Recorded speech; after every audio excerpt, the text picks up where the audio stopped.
Hello, everyone. We are here with another episode of our podcast, Conscious Health Podcast. And we are going to speak today about the thyroid, the timekeeper of your body, of your health. And we are going to figure it out how it can be linked into a multiple way of functions related mostly to your hormones, of course, and your stress and your mood and the spiritual side, of course. That's why I have my co-host, Natasha. Hello, Natasha. Welcome. Hi, David. Hello, everyone. Yeah, And absolutely. This conversation came about because I'm in Edinburgh, Scotland, and we've just changed our times. And mhm, for about 2 weeks, because a lot of my clients are in Canada and the US, it totally messes up my sense of time. So doubled with working in the Akashic records where time and space don't exist and exist all at the same time. I really get messed up. And I get really tired, whether we're losing time or gaining time, as they say, whether it's daylight savings or jet lag. I always get the same feeling. yeah, I'm with you. And here in Mexico, we already are not changing our time anymore since more or less 3 or 4 years. That was the Mm-hmm. only thing that I was grateful about the president that we have because anything else is worth of that. but Yes. but this time difference that we have and it's completely messing up people and it's just a poor way of enterprises and companies and uh, billionaires to control more of our health because they Yeah. know that they are going to damage us by changing these schedules. Mostly if you are with working with people that is already in another time zone.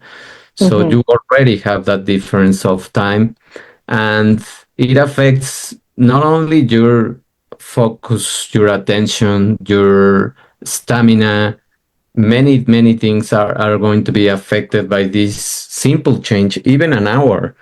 It sounds that Mm-hmm. is not too much, but your body feels that. And it's not the natural way of following the rhythm of the sun, the rhythm of Mm. darkness and light.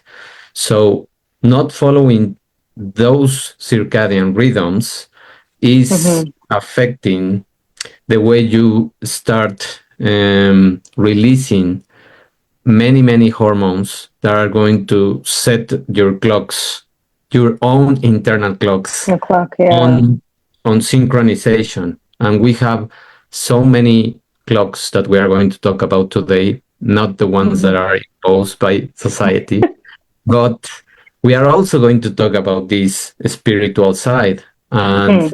that's why we wanted to touch on this topic because everybody and I have listened a lot of complaints also here when we had Mm-hmm. that schedule that people Yeah. were feeling tired, angry, and Mm-hmm.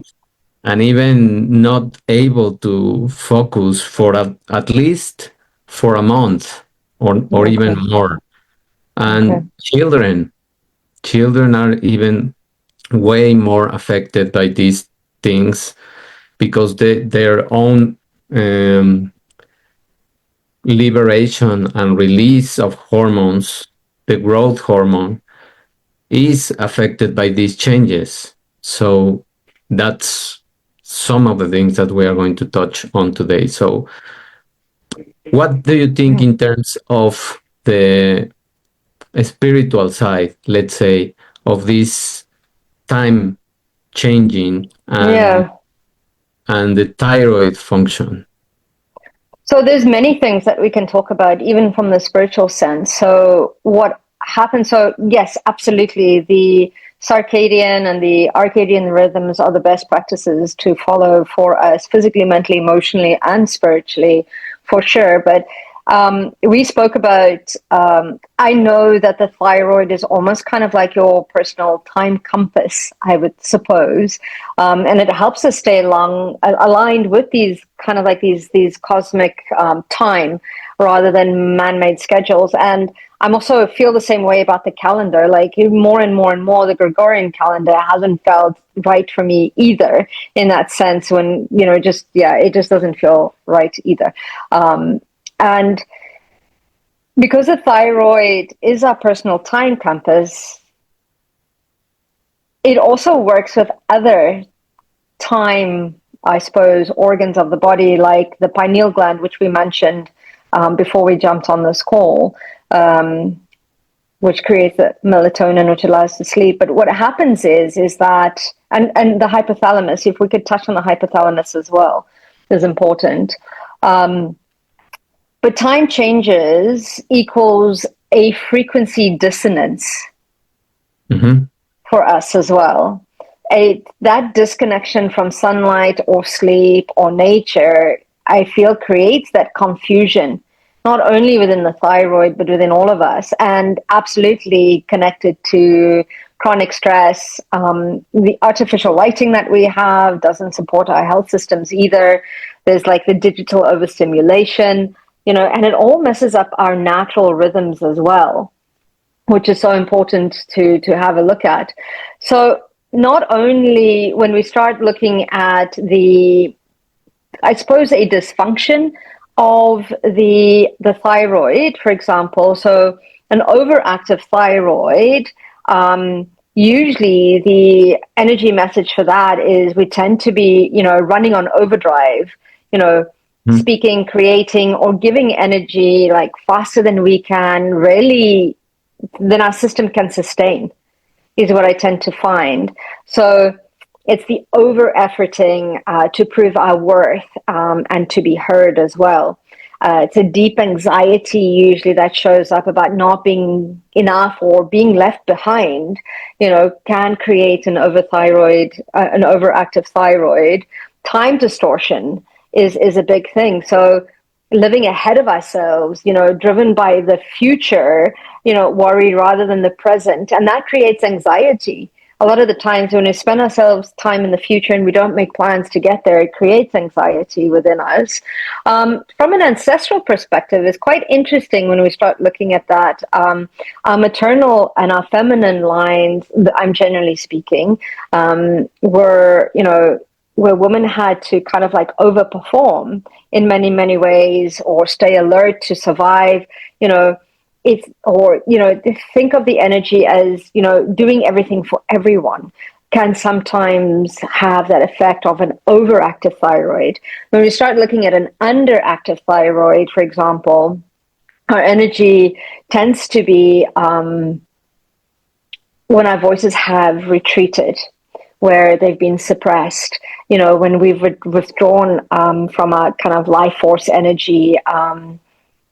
Far too often, it's many times that I spend time being suppressed, silenced, powerless or feeling unseen. And it's so interesting. I do lives on Tuesdays where I give messages, and usually there's a theme to what's coming up. And this is why I suggested this theme today, is it was mostly focused on throat chakra.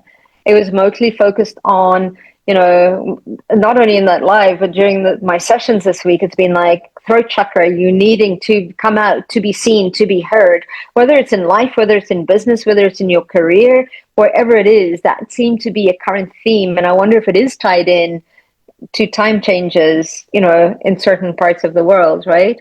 But we've had a history of, I suppose, unexpressed truth or swallowing our words, our emotions, whether you're male or female, keeping quiet around those injustices.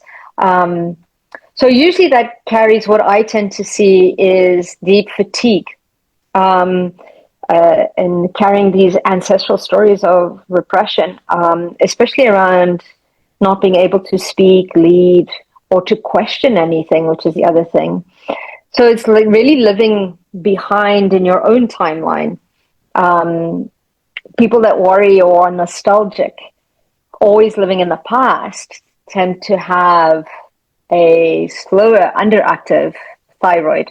So a lot of people that have regret, or fear of the future, it all affects that. And when I was doing craniosacral therapy as well, we noticed that we call this avenues of self-expression. So from the heart and the throat, we do a lot of work, inner mouth work and around the throat area to open up these areas. And a lot of the times when there's a lot of sexual abuse, this area all becomes blocked as well, is what I've noticed from my studies as well. Well, there are a lot of things that we can unpack from there and relate to Yeah. what happens in the biology of thyroid system. And also, let's start with defining what is this circadian rhythm. This circadian rhythm are all of your clocks that are controlled and mastered by one single, let's say, supreme clock that it's going to release many chemical messages so that the others can start. Is like if someone says that this time is going to change and now we're going to have summertime and wintertime. Well, whoever said that, whoever made this dumb rule that I don't even know the name and I don't even want to research about that. Yes. Well, let's say in your body, this is done by nature. And this is an endogenous 24-hour biological clock. So you listen correctly. 24-hour biological clock. So we are always in this timing and synchronizing. But the magic of the body is that it's regulating everything from this master clock. So every physiological process from the sleep and the hormone release to the metabolic functions and your alertness is regulated by this master clock, and it is controlled in the brain. And the name of this master clock is suprachiasmatic nucleus, or SCN. That's the name of this master clock, and it's synchronized daily by environmental cues called Zeitgebers.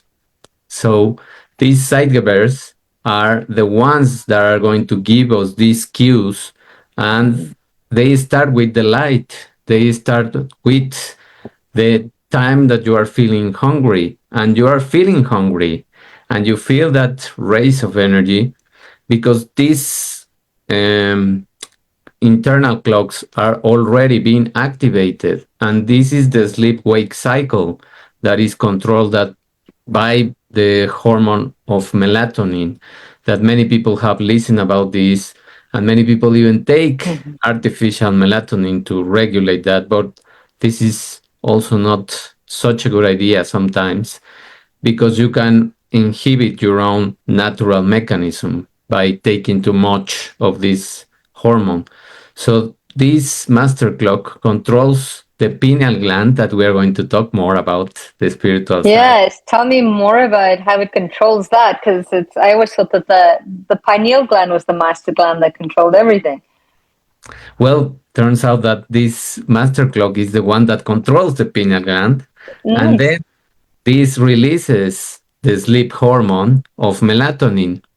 So when we are exposed to light in the morning, we suppress melatonin, and as we go up in the day and time starts advancing and the sun start setting, we start again peaking melatonin. So when darkness starts falling, melatonin rises, and that's the signal to the body that it's time to sleep.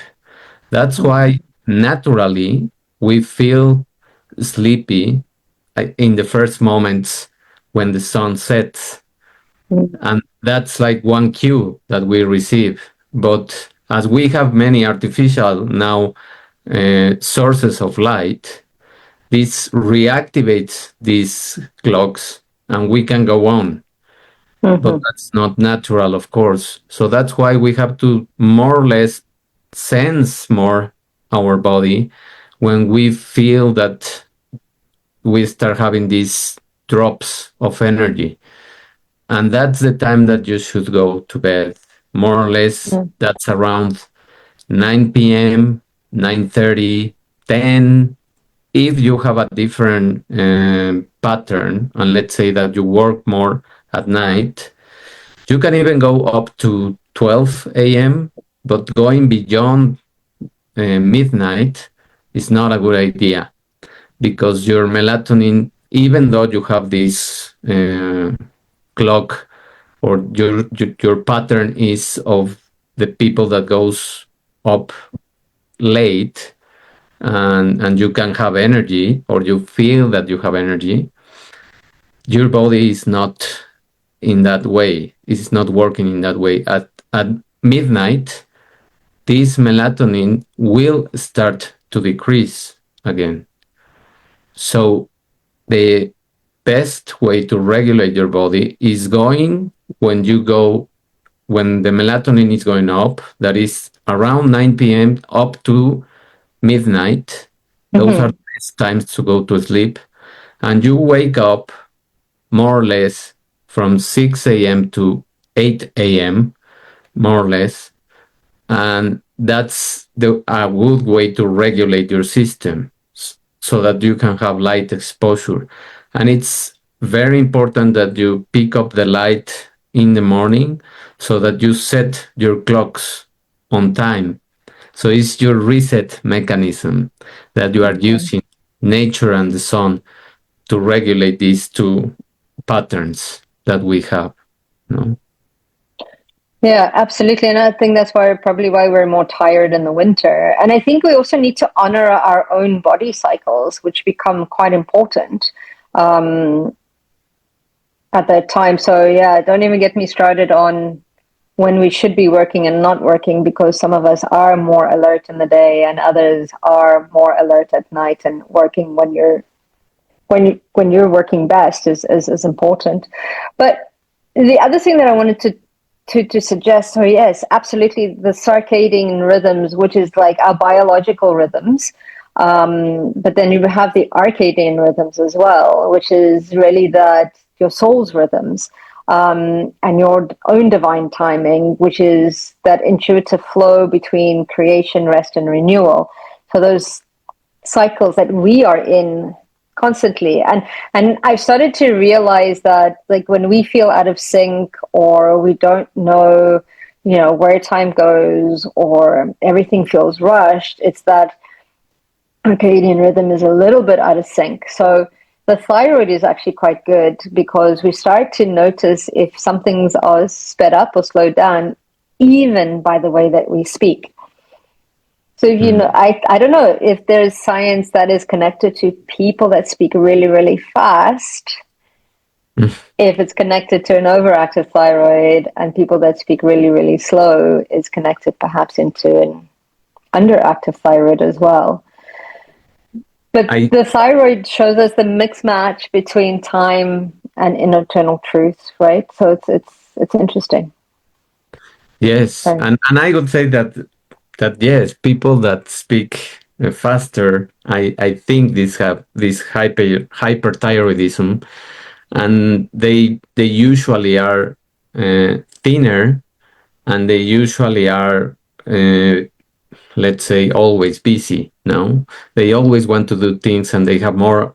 They are anxiety prone, and they are really looking for something that gives them this adrenaline. But that's not the normal way of being. You have to have some regulation, and this is what happens also with these rhythms. When we modify these rhythms, and we by ourselves, and by these changes in time, we try to push harder and try to sleep later, or try to wake up earlier.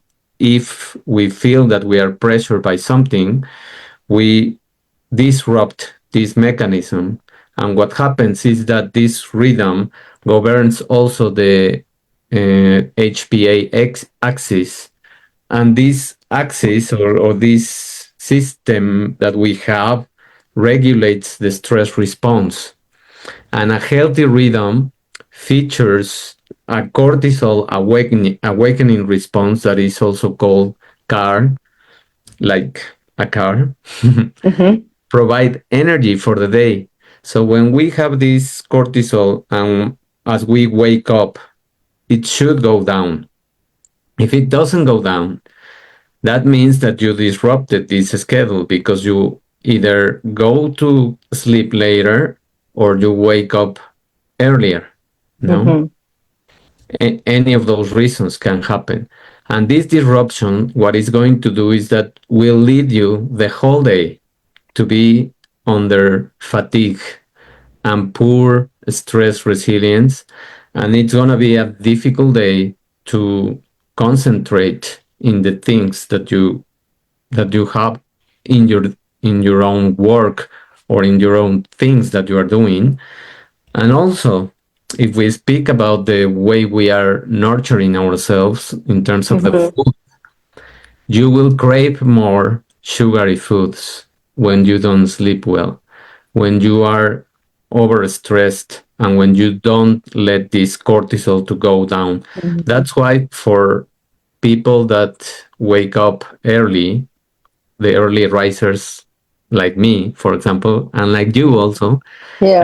think that you are also an early riser, Yeah. we are benefited a lot by doing some physical activity in the morning Mm-hmm. because this physical activity bout that we have, either walking or doing any kind of exercise, we start allowing the body to regulate more this cortisol and having more natural response and resetting our clocks with the light. So that's like a general suggestion for everyone, no?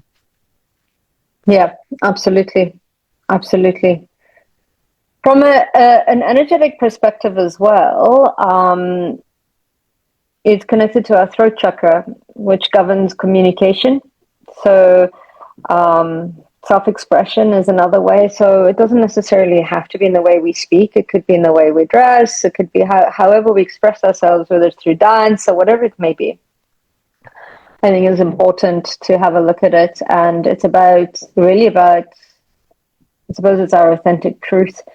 And it really is, I think, where our inner kind of like truth meets our outer expression. And you're right. Um, it's about listening to the body and seeing where we're at. And you're right. Early morning, I really do benefit from doing some kind of like exercise. But what if you're not an early riser? What is the best way to support? That function. Yeah. Anyway, I mean, even if you are not an early riser, and you get up at, let's say, 8:30, 9 a.m., let's say, you should be able to receive some sunlight now, Mm, and you start yeah. your day at this time, and your body lasts. I mean, you have 2 hours more of sleep Yeah. than the early risers, let's say, no? Yeah. And your clock starts resetting at 8:30 or 9 a.m., that's okay. But not having sunlight, that's a problem. When you don't have this direct contact with sun and you go Mm-hmm. directly, let's say that you live in a building, or let's imagine someone that Mm-hmm. has a building and just goes down, gets in the car, goes straight to the office, and it doesn't even receive direct sunlight. Yeah. Because being in your car and receiving the light of the sun, that's not direct sunlight. That's No. through the windows, and that's not the same effect. I mean, it will have an effect, but it won't be the same. So you should be able to have at least 5 to 10 minutes for you, and that you receive this direct sunlight so that your clocks are resetted, and you can regulate throughout your day these metabolic functions and these hormones. When you are these kind of people that live in these buildings and they just go down to the car and they go to the office and they don't have light until it's dark again, Yeah. they start having and they start dragging this disruption and they start accumulating and building up these cortisol levels Okay. until they are completely drained. And that's why they have this adrenal fatigue that nowadays Mm. we listen to, no? And Yeah. when we have this adrenal fatigue, many of the metabolic functions start to fail, let's say. And one that is extremely important is insulin sensitivity. Okay. So your our metabolic health is controlled by time and by these clocks. So that's why it's important. Okay. Yeah, but you wanted to say something? Yes. Yeah, it's so interesting you talking about the sun and getting out in the sun. The sun also affects the pineal gland as Mm-hmm. well, because the pineal gland is also connected to your third eye or your seat of intuition, right? So if you stare into the sun, the first 30 minutes that it's up and the last 30 minutes before it goes, I know we've been told don't do that, it's bad for your eyes and all sorts of stuff, but it actually activates the pineal gland, Mm-hmm. which is incredible that the sun and the thyroid, I feel, are very kind of like interconnected spiritually in many, many ways. And the sun absolutely was our natural timekeeper before clocks came about. So it's interesting how it affects the thyroid and the pineal gland in so many ways. Um, yeah, so spiritually, the sun is connected to divine will. Um, and pure creative intelligence, which is incredible. And it's the masculine of the consciousness that brings clarity, vitality, and truth. And the chakras don't exist on their own, they actually partner, Mm. right? Mm. So your crown chakra partners with its root. Yeah. Your third eye, partners with the sacral. But Sacral. the throat partners with your solar plexus, and the solar plexus is about you shining your light and really stepping into your power. And a lot of the times in the Akashic records, it says, when you're stepping into your power, it's like, be the light, be the sun. The sun shines no matter who's standing out there. So I find this correlation of, the time and the sun and how it all affects us is so interesting, especially kind of like light equaling truth, for example. And Mm-hmm. the thyroid is all about expressing your truth, Yeah. right? And it's all about that, the spiritual essence, the sun is illumination. And the thyroid is all about communication as well, like sitting in your throat chakra. So I find that so interesting, the interconnectedness of all of this. So when we are speaking our truth, we are stepping into our authentic power, right? It's the ability to speak from that space of alignment completely. So I find that very, very, very, very interesting.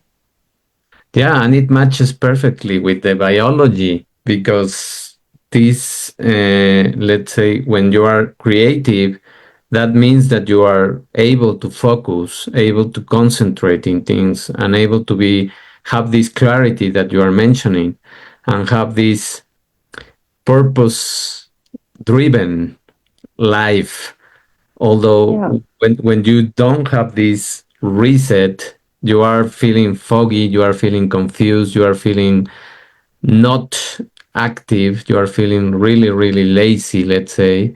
But it's not that you are lazy, it's that you have too much cortisol. And as I mentioned, there is a very particular link between also the timing of our dinner, the timing of Mm. our meals that we have. As I mentioned before, insulin sensitivity is highest in the morning and drops significantly by the evening. So eating late at night forces your body to process food when it's metabolically inefficient. And Okay. that increases the risk of type 2 diabetes. That's why we have an epidemic of people that have this um disruption in the mechanisms of these hormones, and that's why they have this. It's not even hunger; it's anxiety to eat something Mm. at night. It's this anxiety that is. It's a loop. It's a toxic loop that we are creating because we start feeling these emotions of anxiety and we turn to have food later at night, so we Mm-hmm. don't sleep well. We disrupt this mechanism of hormones, and then Okay. when we wake up we are anxious, and we feed the loop again, and we feed the loop, and we start creating more and more disruption in terms of accumulating a lot of cortisol in our body, and in terms of at some point turning on some genes that are going to uh, lead you to having this type 2 diabetes earlier than you were supposed to have it. If you have that inheritance, if you don't, Yeah. you are already priming your genes to develop the disease still. So, No, that's very interesting. Going back to what you said about getting the sun on your skin, what happens in countries where, like the UK, where it's constantly raining and a lot of the times overcast? I think there's I think there's a vitamin D deficiency around that as well. Is that true, or how does that work? yeah, also vitamin D is also activated by this sunlight, Mm-hmm. and we start creating it by the disruption of some of these internal hormones that we have. And I'm not going to name names right now. I just want to point out that we need this sunlight and this UV light so that we can produce this vitamin D. Mm-hmm. Okay. Otherwise, if we don't have these photons from the sun, Mm-hmm. from this particular UV radiation from the sun, we are not able to synthesize this hormone. And if we don't have that, we are going to be depleting our own immune system. And that's why we usually, these respiratory diseases peak during the time that the sun goes down earlier. Okay. That's why we have these peaks in winter of respiratory issues, throat issues, because we need this vitamin D, and also skin issues Mm. also raise in this season, or in countries that don't have too much sunlight, no, as you mentioned. Mm-hmm. uh, and well, and even if the sky is cloudy, and Yep. you can receive this light, so it doesn't matter if the sun is brighty and shiny and it's all blue. Mm-hmm. If it's cloudy, you still receive these photons from the sun. So Okay. we still need to have this contact with natural sunlight. No? So wake up in the morning, get out there, get as much sunlight on your skin as possible to kickstart those rhythms. So if somebody's out of balance, David, from a physical medical perspective, what is the best way besides kind of like taking your vitamin D and syncing your sleep cycles to the rhythm? Is there anything else that people can do to support like healthy thyroid function? Yes, I mean, iodine is one of the most important Mm, minerals to support thyroid. Uh, okay. we need to consume iodine from vegetables, from salt that Mm. has also iodine, and what? Seaweed. Sorry. Seaweed has high iodine as well. Yes, seaweed, Yeah. potatoes, and all the green vegetables have this Okay. also in good amount, and exercising also. uh, helps to regulate this system of, let's say, synchronizing your clocks and resetting the function of hormones. Because let's just think in terms of how the body is working. If we move Mm-hmm. this energy and you don't have to do bouts of exercise that is excessive or, let's say, intense exercise. You just have to give a short walk, and Okay. that will set up your system and your hormones that you are doing something that is needing to move these hormones Mm-hmm. and needing to release and again resetting this cortisol, and then you create a healthier loop in terms of lowering the anxious level and not feeling hungry Mm-hmm. just because you are feeling, let's say, blue, no, Yeah. because you're just feeling sad or something, because also it's related to the mood, and we are going to touch on that in a little bit, because Mm-hmm. when we feel sad, when we feel tired, we tend to look for these pleasures of Mm-hmm. sugary things, and those work, are counteractive to our own hormones, Mm-hmm. and then we start feeding again the loop of cortisol, of insulin, of all of these things that are going to lead you to chronic diseases. So a very, very easy way to resetting your mood and your energy and your hormones is waking up, going out 5 or 10 minutes if you are too busy, and walk and receive some sunlight, and then go with your day and start Mm-hmm. having your day. And of course, sensing your body more and thinking, am I really hungry? Or this is just something that is, I feel stressed and I know that I'm going to find pleasure in something processed or Mm-hmm. something sugary. Try to avoid it at the first try, let's say, because Yeah. when you question that sense of hunger, your body starts regulating by itself, and you Yeah. won't feel that need. You can drink some water, you can breathe, and you can start activating your parasympathetic system so that you can regulate more. And just doing that, it's gonna track again in your own system that you are relaxed and you don't need these sugary things to activate you. No. Yeah, absolutely.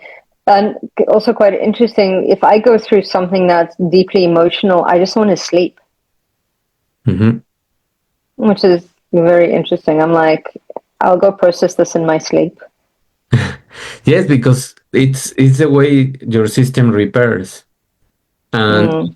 it's the way your body tries to, let's say, recover from this excess of cortisol Mm. and from this Yeah. excess of adrenaline, and you feel that. That's why also in winter we have to be very mindful about Yeah. changing a little bit the routines that we have, because we don't have the same amount of energy that we have in summer or in spring. Yeah. So we can start adapting with nature to these more relaxed rhythms in winter, and to be more mindful of when the body asks for some sleep, even Hmm. napping at like 20 minutes or 30 minutes at, let's say, at noon or at 1 p.m.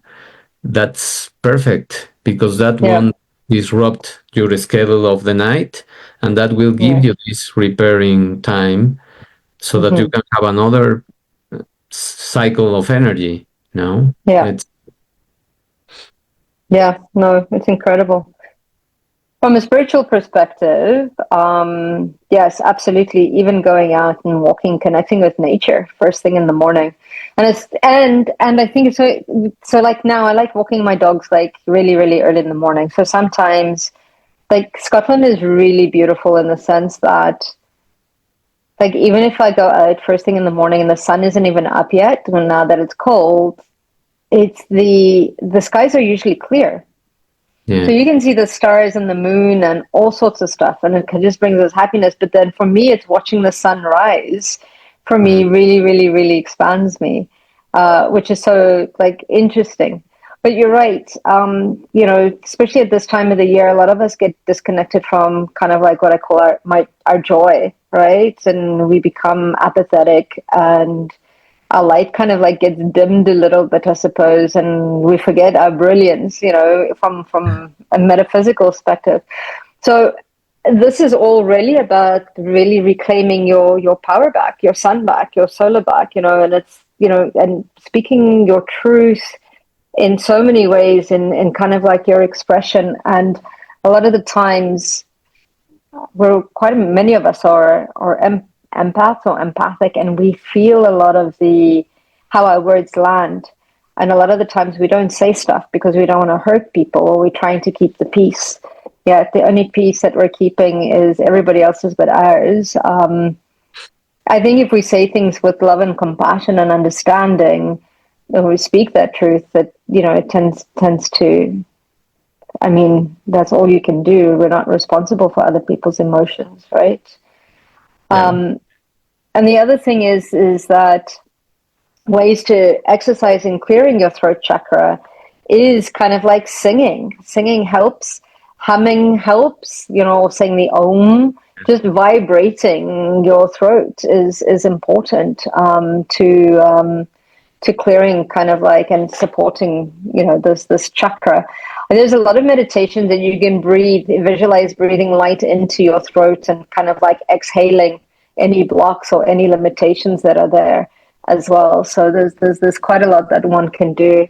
Yeah, sing in the shower, Mhm. sing whilst driving your car or doing any of that, but anything in exercising sound, your will, and anything that steps you into that space of joy and excitement helps.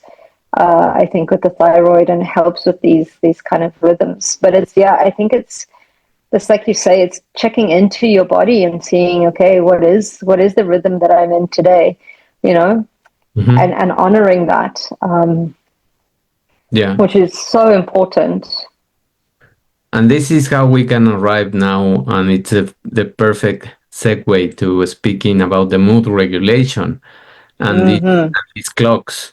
So there is a neurotransmitter now we are going to talk about from hormones to neurotransmitters. And Mm-hmm. this circadian disruption, when we don't follow these rhythms of light and darkness, is strongly linked to mood disorders. And Yeah. we have a lot of research now that these clock genes, and these are really, really genes that are regulated by these light and dark rhythms. The Mm-hmm. clock genes are active in the limbic system, which is the system of our brain that regulates emotions.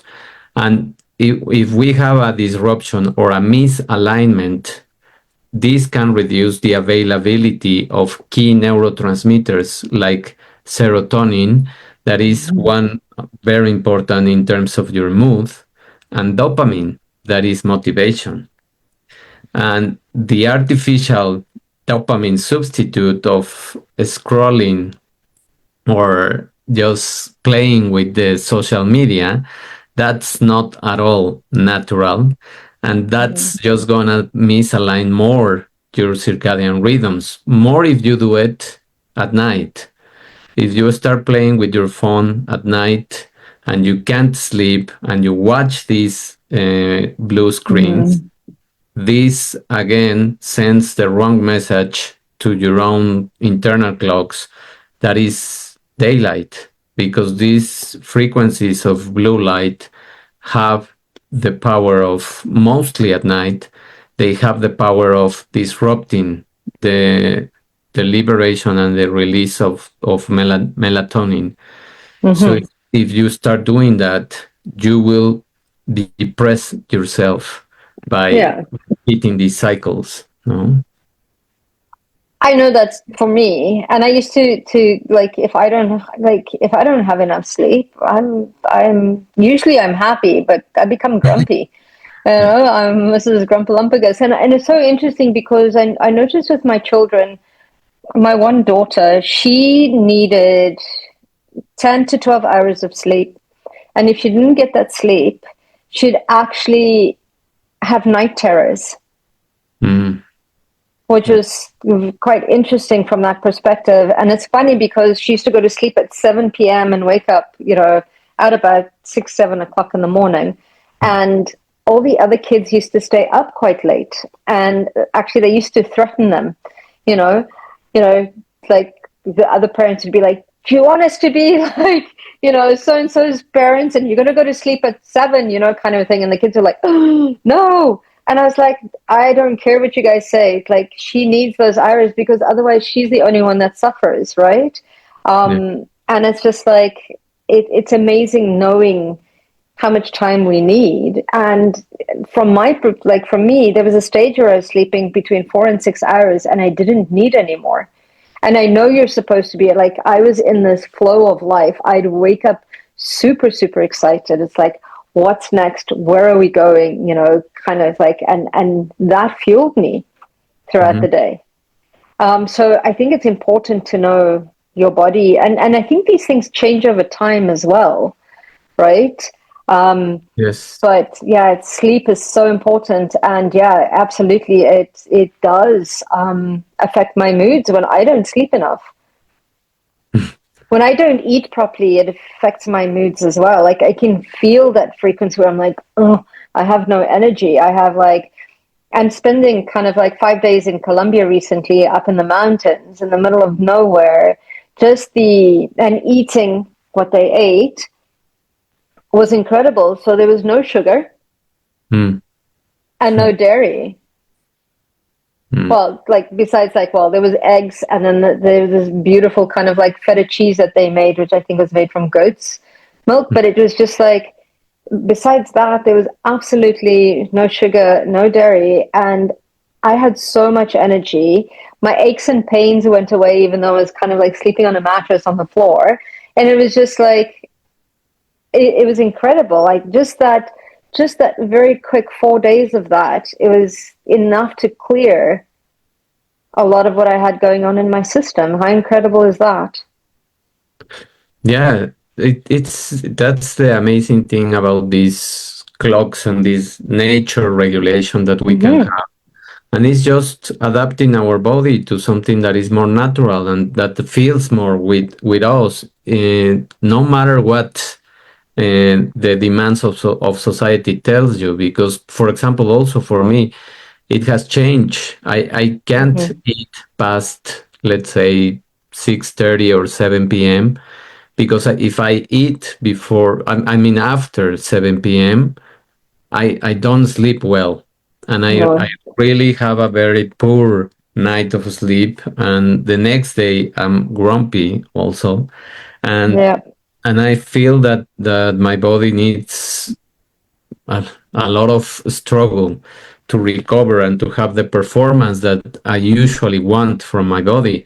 And this is where I can also mention that our cognitive performance, and that means your learning skills, your attention skills, and let's say even your memory, it's going Mm. to depend on the chronotype that you create with this regulation of day and night. So the synchrony effect, that's the name of this synchronization of our clocks, shows that individuals that perform best when the time of day matches their internal clock, we have this synchronicity with the energy, with cognition, with Mm-hmm. clarity, with attention, and we perform a lot better. When we have this misalignment, that will lead to poor concentration, low motivation, and a reduced sense of purpose.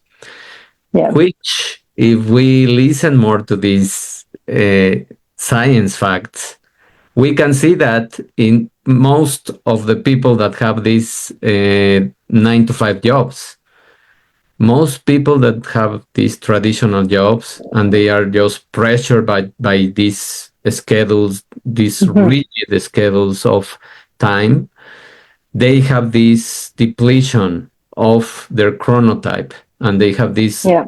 misalignment. And that's why they can concentrate. That's why they have to overwork and they have low motivation and they feel purposeless. No, Yeah. because it's the same rhythm that they are getting used to, and repeating that over and over year after year, of course Yeah. it's going to have a deprivation of energy and a deprivation of your own time and joy. Even that's why these kind of jobs sucks up your joy for life. No. Mm. I wonder if kind of like professions that are connected to shifts also affect the thyroid. So people like nurses, kind of pilots, people that do those jobs where they do a lot of shift work. I wonder if they're more susceptible to having certain kind of like, diabetes or, thyroid issues. They are sadly Okay. that's the future for many of them, although they can have some good practices if they Mm-hmm. if they at least have these small measures of Yeah. having light in the morning, having some light, and eating more, let's say, trying to regulate their eating patterns at the same time. And Mm-hmm. these are the tips that we can give, and maybe we can start closing this information Yeah. with the tips. I mean, there are just 4 tips that you can do so that you can activate these clocks and regulate and optimize your master clock, your SCN. No?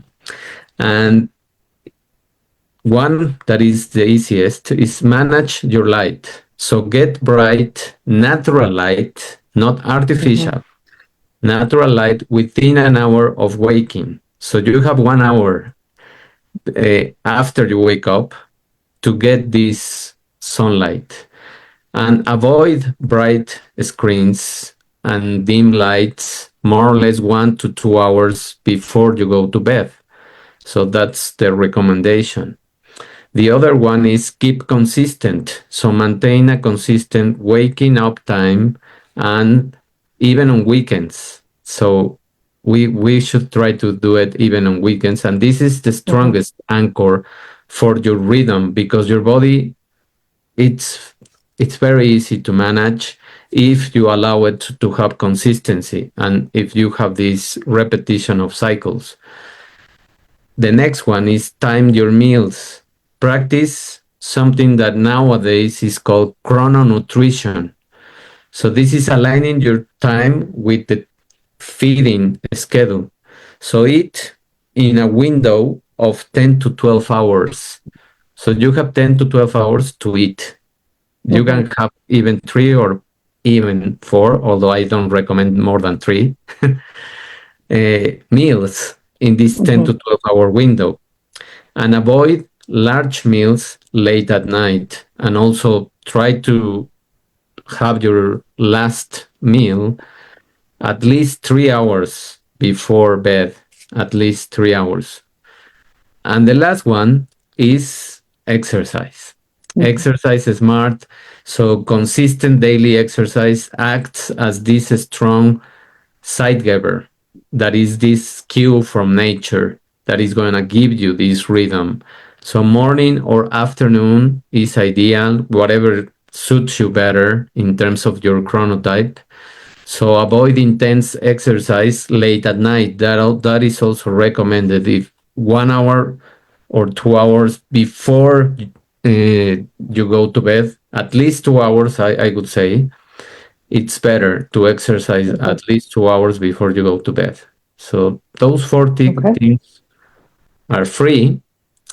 You can do them at everywhere. Yeah. So you don't have any excuse to not regulate your system. Beautiful. Those are some really, really good tips. Yeah. Excellent. And that will connect into the rhythm of your spirituality in your pineal gland and helping to open up your third eye, bring in clarity and foresight as well. And yeah, it will help you to function from a place of overflow rather than depletion, which is where you want to be because then you're in your creative state. hmm Yeah. And Yeah, it aligns absolutely. perfectly the spiritual side and the science Yeah. side. It always does, David. It Yeah. always does. That's what we love about this, that we can speak both languages and they synchronize in what we obtain from simple things. So you don't even have to Mhm. spend any money. Even you will save money because you won't eat Absolutely. with anxiety. You will eat because you are really hungry. Absolutely. I love it.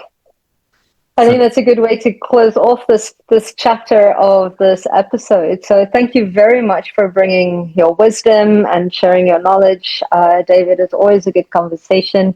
And for those of you out there, if you'd like us to talk about anything that you find of interest or that you're going through, please reach out to us, and we'll definitely create an episode around that. And yeah, we look forward to seeing you soon. yeah, thank you everyone for listening. And of course, we also encourage you to give us some rating in our platforms in Spotify or Yeah. in Apple Podcasts, wherever you Mm-hmm. listen to us. And also subscribe to our YouTube channel. We will leave the links of everything below. So thank you and comment to us whatever you want us to talk about. Absolutely. Thank you, Thank you. everyone. Bye. Bye.